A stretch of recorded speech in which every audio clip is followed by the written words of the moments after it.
Ok les gars, bon on a eu une prise d'otage par les terroristes sur la route. Ils ont détourné un camion, il faut qu'on aille le récupérer, d'accord? Donc la zone d'interception, là où on se déploie, c'est la zone verte, ok? Eux ils sont planqués dans la zone B, d'accord?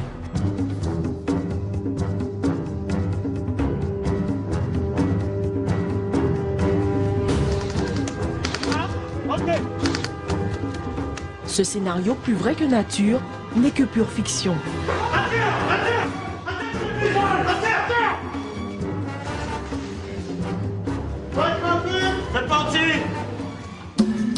Tous les dimanches, ce terrain privé de 40 hectares est l'espace de jeu des membres de l'association Dark Wolf Airsoft. Avant la partie, les airsofters se préparent. Tenue, maquillage, réplique d'armes, un rituel digne d'une opération commando.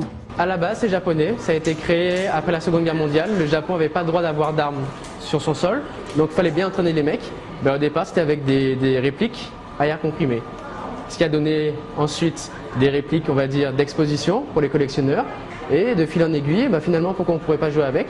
Et ce qui a donné l'airsoft qu'on connaît actuellement. Copie conforme des vrais, les armes sont en fait des répliques à air comprimé, les munitions, des billes, fabriquées à partir d'amidon de maïs, totalement biodégradables. Deuxième scénario, défense du QG contre les attaques. Pour les défenseurs, vous avez une vie. Okay, pour les attaquants, c'est vie limitée, mais vous revenez toutes les 15 secondes. Vous faites toucher, out, vous retournez à votre point de départ, 15 secondes et vous revenez. Est-ce que c'est bon pour tout le monde?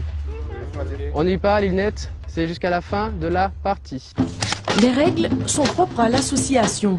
Chez nous, l'activité de loisir existe depuis une dizaine d'années, mais ce n'est que depuis 3 ans qu'elle est encadrée et réglementée.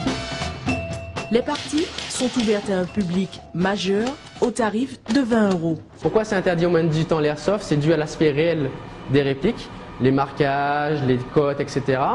Et c'est la loi. La loi interdit la vente, l'utilisation et la détention de répliques de plus de 0,08 joules par des mineurs.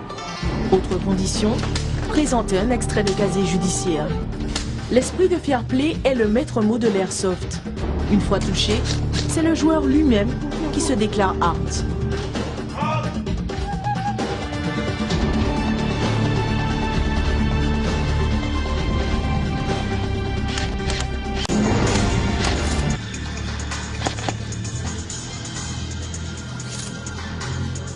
J'en avais entendu beaucoup parler, je voulais essayer cette mise en situation réelle, c'était un peu mieux. J'avais déjà testé du paintball, laser game, je voulais tester ça, pour savoir ce que ça valait.